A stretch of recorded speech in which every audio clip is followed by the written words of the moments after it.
Welcome to the Journos on PLZ Soccer's YouTube channel. Thank you very much to you for joining us. The guests today, Hugh McDonald and Gordon Parks. If you like what you're watching, don't forget to hit the subscribe button on PLZ Soccer's YouTube channel. And if you want lots of additional content and of course a chance to get prize giveaways and enter into the chance to go to the Champions League, then all you need to do is subscribe to PLZ Premium. I'll let you in on that and the details of it a little later on in the programme as well. But there's only one thing to talk about, the Journos. Where does it rank, Hugh? Scotland 4, Denmark 2. Well, ranks really highly with me. I think certainly in a Scotland national team context, I'd say it was, like first equal with Jordan against Czechoslovakia, Joe Jordan's night when we beat Czechoslovakia 2-1 in 1973 to qualify for the World Cup. Had same kind of resonance. It, ended a drought. I'm really glad of for people of a younger generation. My mate Andy, young mate Andy, he sent a picture of his young boy, who the boys' club had been watching the game on a big screen, and 9 and 10-year-old boys, I think, jumping about daft, and I just think it's terrific for the generations that they've missed the World Cup. It'll be 28 years when we actually get to the World Cup. It's 27 years since we've been. So it's just terrific, terrific. Parsley? I get to train here today and you can see the magnitude of it. The conversations were all circumventing around a night of drama that I don't think I've ever witnessed. When you're emotionally invested in it, these moments are very few and far between, because you see Aguero moments, you see real dramatic moments, you see Man U in the final of the Champions League, but if you get that real investment as a nation and you see it play out the way it did in such typical Scottish fashion, and when you say 27 years, 28 years, the magnitude of it. Yeah. For me, it's the best moment I've ever witnessed for a game involving Scotland. And the reason is, as a kid at Hampden watching Scotland against Czechoslovakia, it was our first time ever qualifying for a World Cup, I think. I think there was a chance in 58, but we didn't go. We went in 58, we went in 54.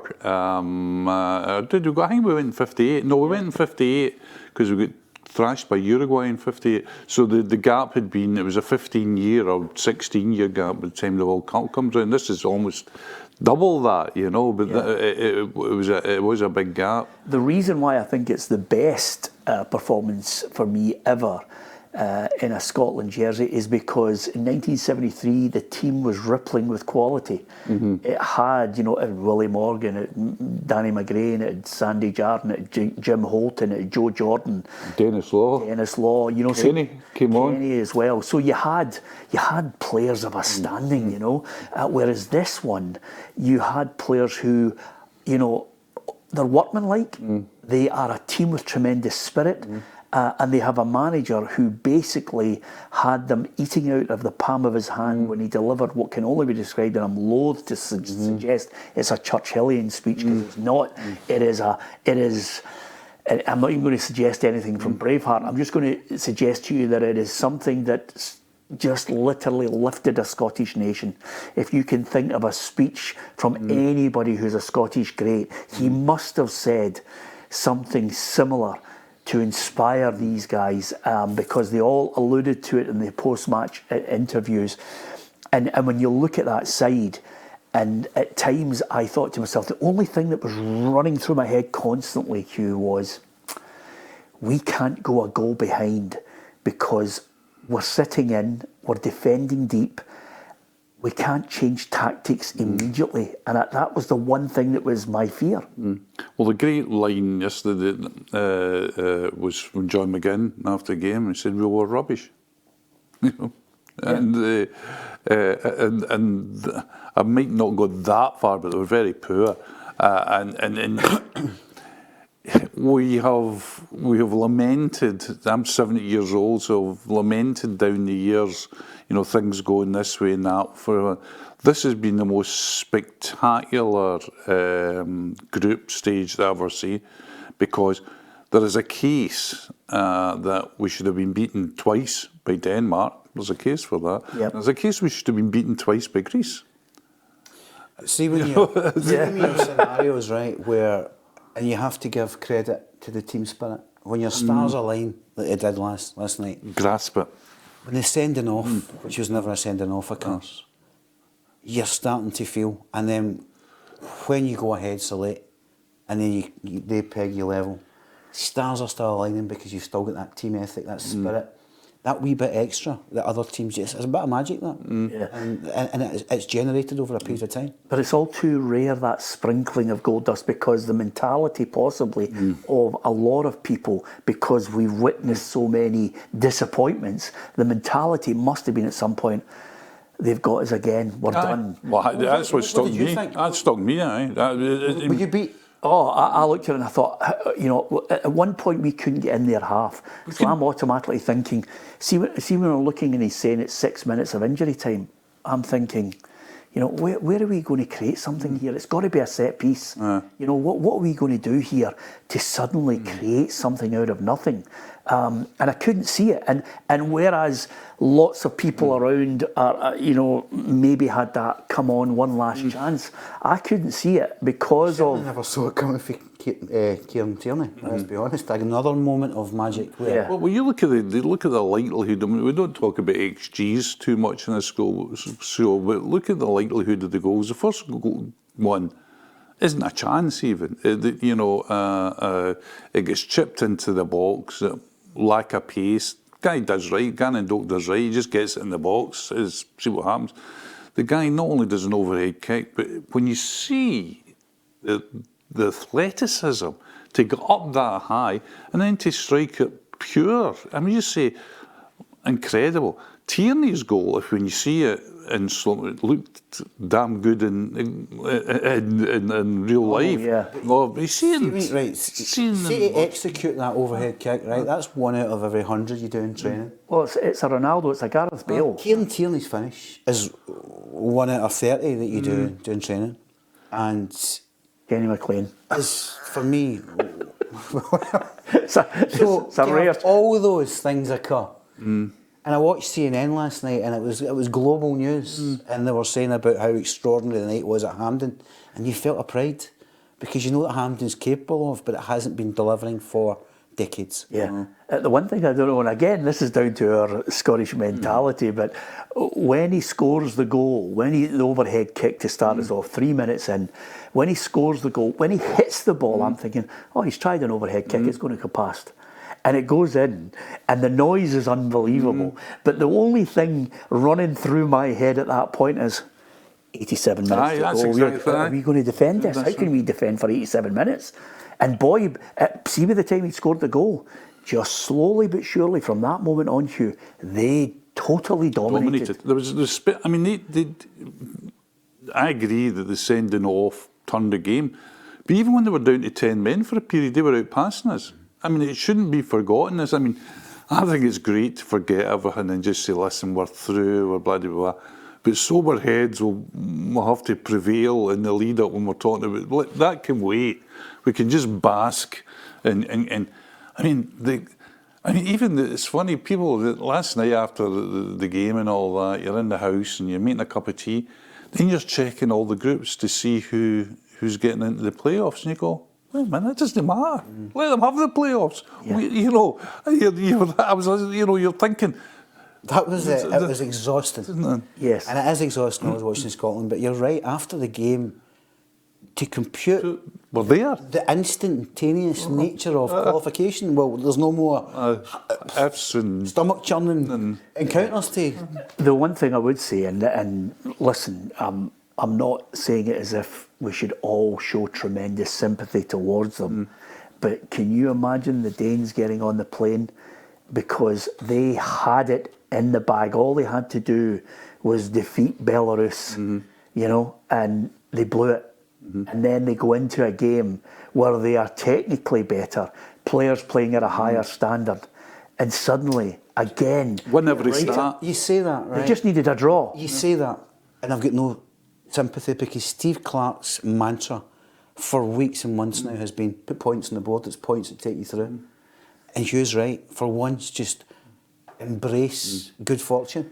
Yeah, I accept that. But Recognise, because we didn't think Scotland were going to get through. I remember getting asked a question months ago here. Well, I didn't think they would get the playoffs. Right, so... I thought they'd be third in the group. At some point, Yeah. I could go back to the collective sometimes stronger than anything, and that sheer defiance and that ability to go and create your own magic is a quality within a football team which you have to, A, recognise and pay tribute to, because that's what's got us where we are. yeah, I think, let's be honest about it, I can remember specifically a lot of us saying, I don't think they're going to get there. I think I remember being on the show and saying, you know, for God's sake, man, this is how far we've dropped. We should be beating Greece and Denmark, but suddenly they're the favourites. We're the third seeds. I thought we'd finish third because we were third seeds. And when we got to the stage where we qualified as, you know, didn't qualify, but we gained the playoff spot, I said, well done, Clarke, because he's overperformed. Yes. You know, he's been seeded third and now he's got to second. That's a good result. To get top in that group is extraordinary, but football is like that. I mean, there's an extraordinary sequence of events. I mean, Denmark drawing at home to Belarus is an absolute, and you could see it, not even just like, it's not like a nothing each, drawn 2 each. You know, it's a spectacular result. I actually thought at that point, it's written in the stars for Steve Clarke. And I know hindsight is a wonderful thing, but when you look at the game itself, there are a couple of things I want to get your thoughts on to digest, because everybody in the pubs, even now going forward right to the weekend before we get back to domestic issues, will still be discussing it. It's not about the pubs. The most significant spin-off from this is something that Scottish football has needed for a long time. Children are going to school. Yes. Remember, you used to try and execute Kenny Dalglish's goal against Spain. They will be given something to aspire for, to galvanise them, to get behind, to go and get a ball out and kick it against the wall. I'll tell you what it also does, it galvanises the travel industry. Oh, there's that. It galvanises the SFA. Who wants to go to America? No. Steady. Well, I think I'll go. Yeah. There you go. I think I'll go. Especially at my age, I think I'll go. Is this your last? Oh, God, if Last I reach it, even, you know, but I'm very seriously thinking about it. Yeah. And I agree with you, it permeates the whole nation, you know, as I say. I mean, you know, pals mate with Aaron Macaulay dancing about at 10 or 11, whatever age he is. 11, I think he'll be, and you know, in some club house somewhere with a big screen. Your son diving about a pub, me sitting just going, oh my goodness. It galvanises, but here's the thing, galvanises SFA. Massively, I was just about to say that. See the money that'll pour into the SFA now, and that, you know, everybody will slaughter the SFA, but a lot of that money does go down to grassroots and does go down to feeder clubs. Do you know what? Again, the stars align because they're now talking about scrapping certain things that have failed us. So this pathway programme, which has obliterated talent in this country, they're now taking that away at the same time as we get to a World Cup, which rejuvenates a new approach, grassroots, get kids playing again, and abolish and abominate the whole thing. I know the result is king, but let's not get away from the fact that there was some pretty turgid games to watch, and let's not get away from the fact we witnessed, you know, just such a poor display in Germany in the Euros. We can't get away from that. We also have to look and say to ourselves, between now and the summer of 2026, do we have enough coming through that might force their way in? I don't think so. Maybe one at a push might actually alter his thought process, but he'll have a squad there that quite simply, you know, at times it's it's been hard to watch them. They've been really hard. They're very rarely on the front foot. I'm going to really pay tribute to Steve Clarke and the way he went about his business on Tuesday night, because I think he deserves that praise, and we always try and strike a balance here without going over the top one way or the other. But, you know, as we dissect the game, I look and I say to myself, first of all, we go a goal up, wonder goal, brilliant. Was there a penalty to get them back level? For me, yeah. He's Robertson's standing on the line. The line's the penalty box, and that's where he commits the foul. So it took them a while to actually do it. I mean, but live on the telly, I immediately panicked. Yeah. Just the way the guy went down, that's a penalty. As soon as he starts running, by the way, it's a penalty. The ref. As soon as the ref starts running, I'm thinking, okay, he's going to have a look, it's a penalty. Well, even at that exact time of the incident, I said, pen. I'd have been looking for it. Yeah. Robertson, by the way, had an awful night against Isaacson. He got 9 in the Daily Record star check. Who was it? Who was it? Did it? Mrs. Robertson. Scott McDermott. Every player get 9 apart from one who get 10. They gave a 10 out, you know. Well, that's kind of performative stuff, isn't it? And that's fair enough. I can see that's bringing the tartan scarves out fine. But if you're looking at it, I think if you're looking at it objectively last night, who would you give? Literally pass marks I would give to McGinn, because I thought he was powerful. People were saying he went down easy, but he was going down easy because he was trying to buy a foul because he couldn't have an out ball. Yeah. Gannon Dolt looked as if he was going to be something till he was taken off. McTominay, if you take the way he's going, McTominay was all right. I thought Lewis Ferguson did well in the dirty stuff. Yeah. You know, clean. And after that, you're really struggling. See, when Ben McKenna played well. When Gannon Dolt goes off, again, you got a massive change in the game, because the pace and the threat in behind doesn't exist then. And then we sat in. We were 30 yards far too deep, and it was inevitable that we were going to get. But listen, Scotland never got a shot on target after Scott McTominay's goal until the 70th minute. And this is my point about the fact that we won 4-2, because Dykes can't score goals. Shea Adams can't score goals. I mentioned prior to this on the football show that our best hope was midfielders, and so it proved. Apart from obviously, you know, Shanklin's contribution, but on that point, you know, again, not only were we unable to get to their box, they dominated possession, and suddenly, even from a point where they pegged us back to 1-1, where a draw was good enough for them, suddenly the gods are with us. Partly, I thought it was a really soft second yellow to get, you know, Christensen sent off. It's not even a foul. And that's how extraordinary the night was. When do we ever get that? A very good referee, by the way. Very good. He also had the measure of John McGinn, right? He was quite clever. The problem Scotland has now when they go forward is, when you look at the talisman, Højlund for Denmark is a problem, because he's got pace, he's got power, they play to his strengths. Look at the nations that go and do well. I've got real quality strikers. Are we going to find one in the space of how many months? I don't think so. No, I don't think so. And then over and above that, you know, as we look at it, look, they were still good, Hugh, with 10 men. I actually still was in fear as they were coming forward, because I thought to myself, they've got better players. They can pass more than 5 or 6 passes, hold possession. We're trying to get tackles in and then suddenly get a quick counter. Right. So it was a real worry. But at that point, I'm obviously saying to myself, just give us a set piece. And Ferguson's ball in is brilliant. And while this is where you've got to pay tribute to the manager, because I often think he's reactive rather than proactive, but he did have those substitutes ready before the goal. Before the sending off. I was shocked. Were you surprised? Do you know something? I wasn't at that point, because I was thinking about it, and I was thinking about him, and I think his press conference, that it was the last chance salute. But that was, I mean, for gung-ho for Mr. Pragmatic. But nothing else. There was no downside, though. I also think Craig Gordon said... You were out or you were in. No, I think so. But Hugh, the thing about it from my point of view was, you're out or you're in, but the time that he made the substitutions was the Did you not think he learned from Hungary, the game? I honestly do, because at the end of the day, I think that point that you just made there, you're in or you're out, I think that forced the hand. I think, yeah, absolutely. Well, it's not really playoffs. Well, but you know, yeah.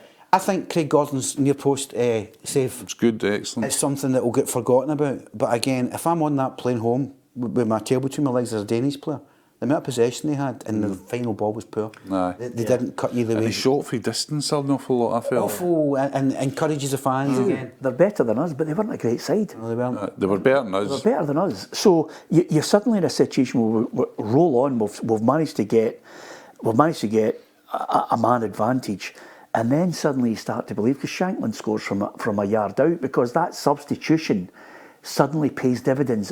You have to pay tribute to managers who make decisions that suddenly give you something. And for the first time in a long while, and I can't remember him, and I hope I'm not doing him a disservice, but for the first time he does something really, really positive. And Shanklin's a goal scorer. So we get a set piece, the ball in's brilliant, and he's there to just stab it home. And then I'm thinking to myself, shut up shop, just do what you've been doing for the last, almost over an hour. At that point, even at 2-1, you were never certain, were you? No. Is Shanklin the man to step forward? Or is his snobbery over Shanklin going to... I mean, for me, he starts. Well, Ruffy wanted two forwards. Ruffy wanted two strikers. I didn't think he would do that. I didn't see that from him. And when you go to the tournament, depending on the draw, everything is dependent on the draw. But he's not going to play two strikers. Lyndon Dykes has got a part to play, and Lyndon Dykes can't score goals. He's just not a striker who can score goals. Disappointing with Lyndon Dykes last night was he couldn't hold the ball up either. Yeah. So you at one point you say, what do we have him for? Yeah. Because Scotland also ran themselves out in the first 50 minutes attacking wise. And you just say to yourself, I think, looking forward to what happens, and isn't it tremendous that we can sit and say, looking forward to what will happen in Canada or Mexico or the USA, you would think there'll not be much change to the squad. I can't see anybody coming through. For 2 through. reasons. Can you? Even if there was a lot of people coming through, you would think that Clark is always a man to stick by the men, and it has a great effect on a squad because the squad trusts them. And it had a great effect last night because Tierney comes on, who's not been playing terrifically well, and Kenny McLean comes on, and he's almost become the sort of butt of every. I mean, how can we ever progress when they're bringing on Kenny McLean instead of Lennon Miller, or Kenny McLean instead of this and that? McLean comes on last night, actually played really well. Also, Hugh, if you speak to the boys in the dressing room, you talk about the magic getting created and fermenting over a period. Kenny McLean's instrumental. The boys love him. Yeah. So if he's part of that ingredient, and how fitting for him to finish the way he did it. That was a signature move for him. The defending for their equaliser was poor. Oh, it was awful. I mean, it was awful. I think it was Kieran Tierney, poor header, but he swipes at it and misses it, smashes out. And there was, if he didn't have the wonder goals last night, we would be slating Scotland, I think, from top to bottom. But that's football. See, when we scored the goal, which is the eventual winner, which is the third goal, which is the all-important goal, we're now into 6 minutes of added time, and of course they've fired on a substitute to try and slow it down even more. Credit to the ref, who wasn't fooled by that, by the way. But when that ball drops to Kieran Tierney, now remember, by the way, the boy has taken a bit of flack for his return to Celtic, but he did score a good goal against Kilmarnock. And then suddenly when that ball drops, you're thinking he's on right side, he's a left-footed fullback, and the bend. I mean, it's a goal from heaven, isn't it? My middle boy had just come back from London. He was exhausted. He came down for the last 20 minutes and he sat on the couch. He just had his knee operation. And when Shanklin scores, he jumps off the couch. And there's party in the middle of the living room. Then he sits back down. Equaliser goes in. He says, I think I'll just go back to my bed. Resigned. And Tierney scores a goal, he's back up again.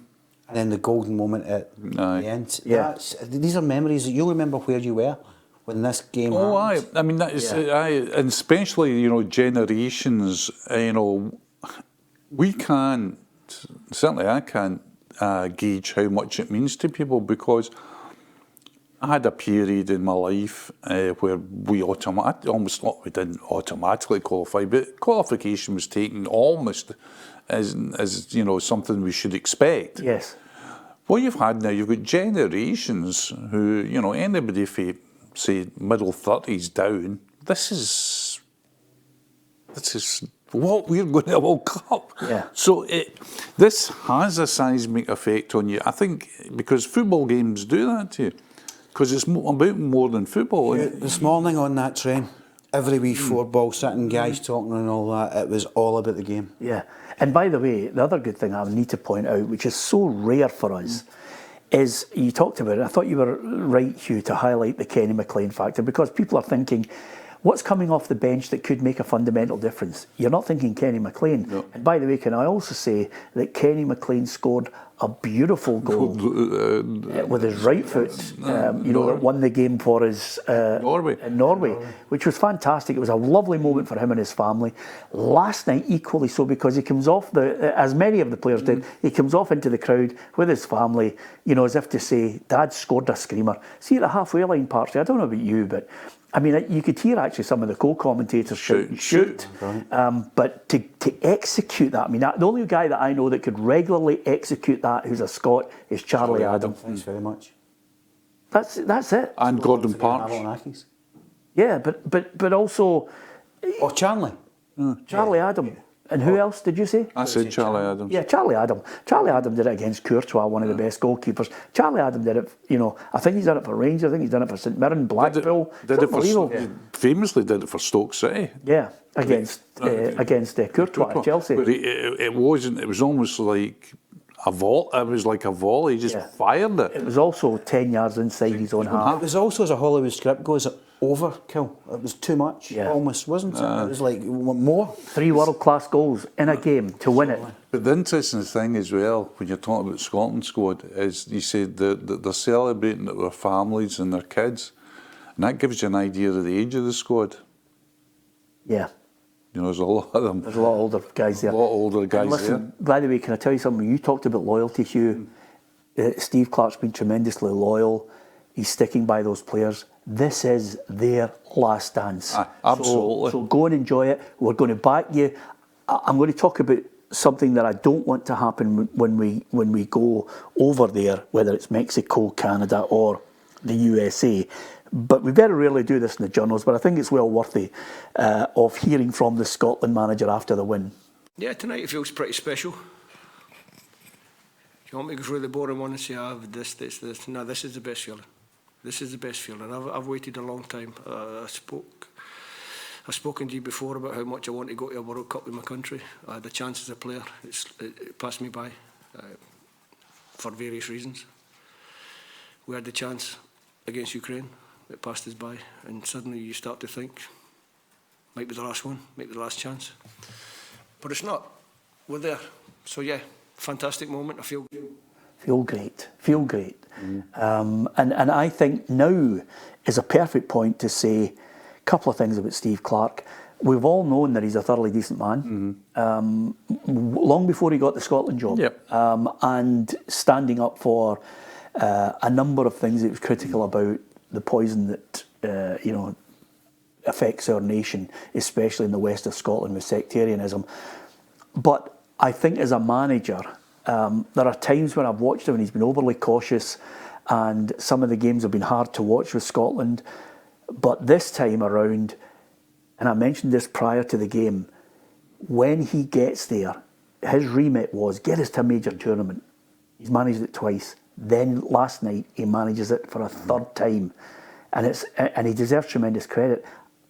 The most successful Scotland manager in the history.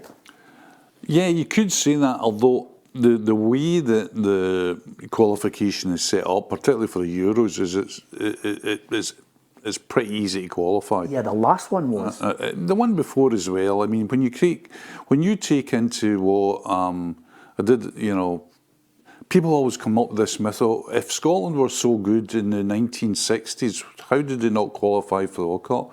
You see, they didn't qualify for the World Cup because only one team got out of a group.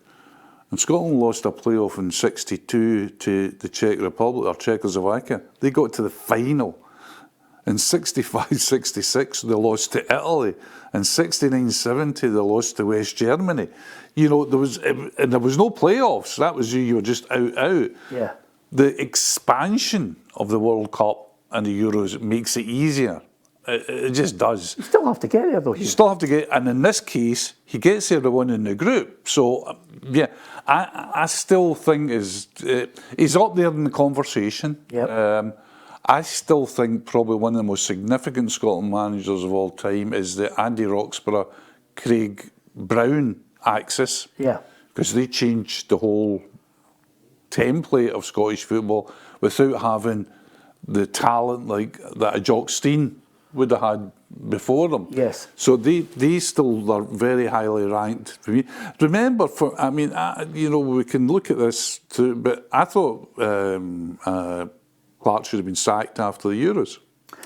Yeah. Yeah. There was a clamour. Listen, it seems a long time ago since Ollie McBurney, right? And that's the kind of benchmark for his starting reign. The kind of was he the perfect manager for the perfect time because he's what he's working with? Because let's be honest. But I sat with him at a dinner party and he looked at me and I said, how the hell are you going to transform this side? This was at the start of it. We were out for a dinner and the two of us were speaking on the stage. And I said to him, how the hell are you going to change this? There's not a lot coming through. I said, your defence is murder. Your two central defenders can't defend and we haven't got a striker. And you're struggling for fullbacks apart from the left side where you get too many. And he looked at me and he went, that's the problem. But I'm going to scour everywhere to see if we can get them. I know what the problem is. And to his credit, over a period of time, the one key thing that he said was, I am going to give players caps, more caps, and these players will gain more experience. And suddenly you've got the crux and the main part of that squad is all up in the 50s because he's given them consistently a cap. He's taken a leaf out of Craig Brown's book. Craig Brown was also tremendously loyal. You couldn't break into his 11 unless somebody was injured. So he's taken that leaf out of his book, but he's got the experience of people saying you are regularly in a club scenario at international level, and that is where the spirit came from. And I also think he deserves tremendous credit for, I'd love to have been a fly in the wall for his speech because he's obviously said to them, this is your moment, seize it, it's an opportunity to write yourself into the history books, and also it's an opportunity for many of you to say that you've played in a World Cup when better players before you didn't make we've got a whole generation. I mean, I go back to the 60s, you talk about George Best never playing in a World Cup. But you can go near home, you talk about Jimmy Johnson, Jim Baxter, John Gregg, Billy McNeil, Ian St John. I mean, John White at Tottenham Hotspur, who died young, of course. But Harry Ferguson never made it. And then you go, well, even in recent times, Darren Fletcher, really good players. I think the thing about it is his speech, the important thing in his speech is he'd be saying it to people who buy into it. There's top players, there's players that play for really big clubs and they're Champions League players and indeed in Andy Robertson, a Champions League winner, so they're good types. They're good, I don't think there's very many there's nobody, high maintenance. There's nobody who's a prima donna. No. There's nobody there who's suddenly saying, there's nobody walking off like a Jude Bellingham and giving it, by the way. And I think one of the things, again, going back to Ken and Clean, is the guys that turn up regularly and don't make any problems. Right. Everything you're saying is absolutely true. If you're doing a Jim Telfer, Everest speech, you need to pick your moment. Because in my experience, managers that come in and give you the rousing, he's quite a dour man, let's be honest, right? Yeah. There's an honesty in Steve Clark. He didn't look too dour at the end last night. No. But see if you pick your moment to deliver that Everest speech, which clearly it was last night, the impact then is tenfold than delivering it frequently. Clearly that was his Everest speech. Yes. And like you say, I'd love to have heard it. Oh, it would have been amazing. Of all the interviews, and you mentioned it, John McGinn was funny. Yes, we were pretty rubbish, to be honest with you. The one that I thought was quite emotional was Andy Robertson, because if there's criticism of managers because they're not reaching the heights that they achieved the year before, and I'm talking about obviously Arne Slot with Liverpool, is we're never really tapped into the effect that the loss of Diogo Jota has had on all the Liverpool players. But equally for him, and probably more so for Andy Robertson, because he was close with Jota. So for him to, at the end of a game, pay tribute to his teammates, but then share a moment of, I was emotional before the game, I was thinking about Diogo, and then to pay tribute to him. I thought that was the class of the man. Not that I needed to be convinced of it, because I've had great chats with him. So have I. He did us all a turn when we'd all flown over to Qatar for the Club World Cup, and he gave the Scots guys, there was 3 of us, an exclusive interview on, not exclusive because there was 3 of us, but a non-press in it. He went out his way to take us for a coffee, and just, he was terrific with us, just a really good guy, and I've always felt that way about him. And the Jota thing, what it reminded me last night is, like, you can be scathing of Robertson's performance on the night, and that's fine, because that's what we're here to do. We're not here to soap things, but it was a great reminder again that how footballers are not only, just men who've got problems, but they're young men. We can think, well, so Robertson's a veteran now because he's 30 or whatever his age is, and you say, at 30, he's still a young man, Yeah. And as a young man, to have that very close relationship with somebody, one of your best mates, and then to wake up, it's a very aware thing to do, isn't it? And it's also, there's a depth of the moment, right? Some people just get caught up, but there was a real recognition of something more. But he was talking about how in the afternoon he'd been in bits in his room, and I'm just saying, of course you are, because you're just a human being. We say he was a footballer, we've got to go out there and get tight, and what are you doing in the overlap? He's a human being. But Hugh, to articulate that moments after what's arguably, as a guy that played at Hampden for Queen's Park to captain his team at the World Cup, is that greater achievement than winning Champions League? Well, he said so. He says it's the greatest night of his life. Yeah. Now, you can only take him at face value and what he says, and this is a guy who's won the Champions League. Yeah, but so often you hear just like euphoric cliches. It wasn't. There was a real depth message behind it, and a real. Well, what is he like? His cabinet will have the Champions League, the Premier League, and the Club World Cup. I've been down in his house. He has the best man cave as a tribute to everything that he's won. It is to die for. I mean, I thought I had a good man cave. I find that hard to believe. Yours is the best. His is on another scale. I think, and I don't know if it was him. I think it was Henderson, Jordan Henderson, bought every one of them a mini replica of the Premier League that they won. He'd waited that long, and that's all his trophies, everything, strips, memorabilia, to die for. And then, of course, to sit down and chat with him was, equally great, because he has humility. He obviously understands the battles, but the level that he's played at, for him to say that last night, and also to remember Diogo Jota, and also to acknowledge the collective of everybody who's contributed to it in getting Scotland to the World Cup. You could tell, if we've paid tribute to the manager and we've paid tribute to the goals and the team as a collective, I think we've got to pay tribute, just as a footnote to this, to all of them, because they are like a family. They are as tight as you come, and they're all equally, as we mentioned, as happy for each other. And that's what will take us over to the World Cup. That will be travelling with us, and that gives you a weekend of something to hold on to. Yeah, and now I've got to ask you this, because I'm looking at the goals, and I think obviously from your own point of view, Hugh, you're going to do a feature on it, but where does it rank, the goals last night? Is there anyone better than McTominay's? I think, and it's heresy for a man of my age, I think McTominay's is the best. Better than Archie Gemmill? Better than Archie Gemmill, because eventually Archie Gemmill's wondrous goal meant nothing really. It was Archie's goal, not for his fault, but tied to a narrative of Scotland.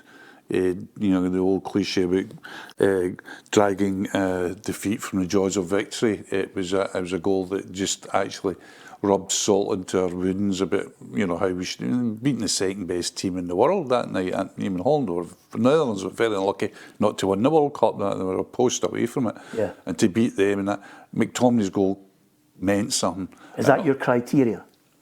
I think it's one of the criteria. Because Dalglish's meant something against Spain. Yeah, I think in Dalglish against Belgium's, I'm only going to pick one goal from each player, because you could pick 5 Kenny goals in the thing. We lost against Belgium, 3-2. But he scored 2 that night, and they Yeah. were both crackers. So I'd put them in there for just sheer quality. But my Can you acknowledge McFadden? absolutely, It's against a McFadden's team there. 2 or 3 years that won the World Cup. McFadden, I don't remember absolutely. the goal, but I remember the commentary. Yeah, same here, absolutely. I mean, I can. Nary's in there for me as well, Neri. because it was a seminal moment, because it was quite a funny moment, because I remember it so well when he scored. There was rejoicing, but we all sat back down and said, "Oh my God, we're in for it now," which is if you go back through, Jordan rates highly for me. John Gregg, this is one from a different era. I'm lost on this one. John Gregg in '65 against Italy. We had to beat Italy to keep our hopes alive in the qualifying group. And Gregg scored an absolute belter in the last couple of minutes, driving through from the right-hand side, drilled it into the corner. Is it on YouTube? It'll be on YouTube. It's very misty night. So there's many that are in my thoughts, and I've got to clatter it out at some time later today. But McTominay and Gemmell are the two I'm still wrestling with as number one. But there's some terrific ones further down the line. It was the old square posts for me, and my favourite goal of all time actually is a Charlie Nicholas goal against Switzerland. Yeah. So I was talking about quality. Two-touch. It's just quality. Also, Griffiths? has to be there, right? Has to be. Griffith's definitely there. Free kick. Paul McStay's against Switzerland in his debut. It was a 30-yarder. You remember that? Yep. Yeah. But we have to put it in context with the drama and the significance. Yeah. Everything encapsulates. I think Charlie's was a friendly, wasn't it? You could do a you could do a ballet on that, a play on that. That Just out evening. of curiosity, and I don't want to dismiss them out of hand, but we're talking about McTominay and the stature of his goal. Surely Tierney and McLean are worthy of that top 10 as well. They have to be. I mean, because they're absolute belters. I mean, the thing about McLean. The funny thing about it, sorry to interrupt, but see if it had gone the opposite way last night. This would have been the most scathing show of all time. Struggle to come in, struggle to. It took 3 worldies to get us through. It did. And Exactly. 3 worldies. it's almost, you're talking about going to make a cup of tea last night, it's instantaneous satisfaction. Yeah. When did you ever get that with Scotland? I know, it's just, but I mean... The last 3 worldies I saw in a game, can you think of the last time you saw 3 worldies in a game? I've got one game in mind. Oh, Real Madrid. No, I'm talking about from an international point of view. International, 3 worldies in one game. Or maybe World Cup final. 1970. 3 worldies. You know? In fact, I would go as far as to say just about 4 worldies, isn't that? Because Jairzinho's goes pretty good. But yeah, I mean, it was just... It's the incredulity that you just greeted all with last night, just saying we don't have to scour to see if we've got Kosovo and then Italy or, Bosnia Herzegovina. Don't you think a guy that, I mean, Scotland have been rotten, right? Rotten. Yeah. But to leave it all to the tail end, to put their je ne sais quoi on the final game, it's so anti-Steve Clark, it's hard to believe. Yeah, but he did say, if you wanted one game, winner takes all, we'd have taken it at the start. You'd have bitten the hand off anybody who offered you. And it also was, and I always think that Hampden is, and I know people say, I think Hampden's much maligned, people shouting, well, how poor it is. Well, you think it's great because you go to the press box all the time. Well, actually, I don't now. I'm a paying punter now. Yeah. And I always think Hampden's been, and I know there's problems with it. I'd like it to be closer. I like that. But nights like that, cup finals as well, atmospheres, and the night last night, it's very hard to beat. Hugh, good teams make Hampden. Exactly. And you talk about Griffiths' free kicks, you talk about the Italy game, you talk about the Holland game. These are generational games, but you can only count them in one hand in the last 28 years, really. Yeah. That have been of that momentum. Exactly. And to finish it all, 28-year wait is over. So I've got to say to you, it's going to be December 5th, the Kennedy Centre in Washington, D.C. The draw will be made. We don't need to worry about the 20th of November for the playoffs, which would have been an absolute The draw is nightmare. this week for the playoffs. Yes. So I am looking and I'm saying to myself, December 5th, where do we not want to go? We want to go. Everybody will be booking tickets. Everybody will be trying to get accommodation. Even thankfully for me, one of my friends has said he can accommodate 4 of us in his house, and it's a great way to look at it, you know. But I got the text last night as well. yes, you've got to take it, you know. And I've said to him, listen, I know the wife will be upset, but we're in the garage. I don't care, you know. If we've got to go in the garage and just sit there, Hugh, we've done worse. Absolutely. I mean, I always remember my trips abroad to the newspapers. I was once put up in this place for the US Open. It's called Jamaica Queens. And when I said to the Yanks at the US Open where I was staying, they said, "You can't stay there, you can't stay there." I said, yeah, it was the only place I ever went to, Peter, where there was a grill at reception. And I'm not talking about a Breville. Yeah. But I don't, it's a bed, you know, that's the way we were brought up. I don't think that, honestly, again, I looked at it last night, where all the cities were and things like that. I don't think there's anywhere that I would want to go. I would like to go to Canada. Well, that's what I was going to say. I covered the Under-20 World Cup. I'm not being disparaging towards, and I would advise you right now, don't be disparaging towards any country, because you've still got to get into that country with your passport. But if I was choosing one, I would like to go to Canada, because I think there are certain things that might work in our favour. You know, it certainly won't be as hot as Mexico. But Mexico and the Azteca. Yeah. Imagine Scotland playing the Azteca. British Columbia, Vancouver, we spent a month there for the Under-20 World Cup. There's not nicer people. And you've got to, if they go there, you're kind of sidestepping all that kind of America at the moment, try to get perfect. And the other thing about it, Hugh, is regardless of the fact if anybody's getting tickets, they're still going. Aye. I mean, this is a mass exodus. Are you taking this? Well, I'll tell you right now, Hugh just said there something which was quite significant, and remember, by the way, Hugh has got 3 stripes for what he did in Germany, because he was a trooper. He stepped up to the plate with McManus, big style. It's one of these things, a once in a lifetime. It's a last dance. It's a chance for us all to go there and actually go and enjoy it. Well, the way I look about it is, like, for so many people, this is so important for the nation, you know, for the nation's. I mean, people laugh at football, and I think wrongly, but for the culture and the health of the nation, can you imagine for the next year?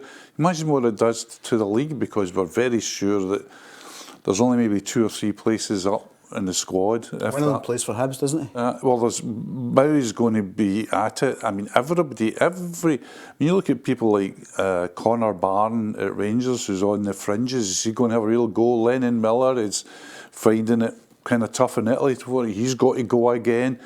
It go right through the league. People will be saying to themselves, "What?" I mean, even like the guys at Hearts. I think Finlay at Hearts this morning at any professional club in the Premiership, you've got a different attitude this morning. Aye. Finlay at Hearts has got a chance at centre back. You think so? Finlay at Hearts has got a chance at centre back. I have to say this: if I'm Craig Halkett, I am pushing myself, because he's, for me, a dark horse.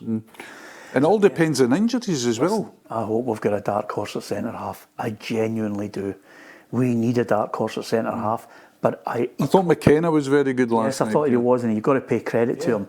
But equally, I don't know where it's coming from, but we need a dark horse at centre forward. Oh, I know. You know? And I would say to the Hearts fans right now, by all means, you know, gloat, you know, throw grenades at everybody.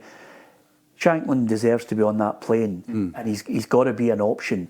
But we need somebody. I don't know where it's coming from. We definitely need it, and we also, Hugh, in a last footnote, I'm not going to end this programme in a negative. If he delivered a speech and he delivered eventually brave substitutions, which he deserves credit for, I would offer this note of caution. It's his last dance as a Scotland manager. He's got to do something positive. He's got to change the mindset just ever so slightly. I don't know if it's because he might be lucky in getting clientele there who can play for him, but he cannot go there and replicate what we witnessed in Germany. No. But he has shown through his career that he's a manager who learns. And you could see that last night, bringing on his substitutes. I think that was linked, at least subconsciously, but maybe consciously, what the failure against Hungary, when he left it too late to bring on substitutes. He said, I'm going for this now. So we know in other aspects he's a manager that learns. So maybe he can say, and remember, this is his last dance. Absolutely. So he can go out and say, right, let's go for it. Yeah, I hope he does do that. It's been a campaign of retribution, because I have to say, I thought he should have gone after the German fiasco. Redemption. Redemption in a lot of capacities, right? But you're right, history can't repeat itself. Something different, please. Yeah, and to end it all on a positive note, I mean, listen, spare a thought for the PLZ Soccer programme in Denmark right now, where they are literally on the deck thinking we've got a playoff. The positive aspect for us, and I think it's only right and proper, is congratulations to all the Scotland players, everybody who's contributed, and also congratulations to the manager, possibly to the SFA for sticking by him when the clamour was for him to get bulleted. But great credit to the manager, because when history looks back in it all, 3 out of 4 is where we should pay tribute to him and the players, because I think they deserve all the praise. Absolutely, and a wee tip of the hat to they were helped by a PLZ pundit as well last night, and Stephen Naismith.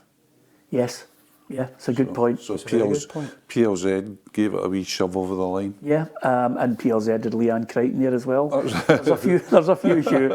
But I think all the credit, Steve Clark and the entire Scotland squad, backroom team, the lot, absolutely magnificent. You have literally this morning made a nation of people who are finding it tough. They're going into work with a smile on their face. It doesn't get any better. This room's subarctic, right? Subarctic, but there's a glow. I can feel it. I can feel it. It's. I felt it in the train this morning. That's just my hormones. Yeah. And by the way, if I can leave you with this one line, and I don't really want any comment from you, but I'll leave you with the last line, which I think is perfectly summed up by Ewan McGregor in Trainspotting. It's shite being Scottish. No, it isn't. Thanks for watching and listening.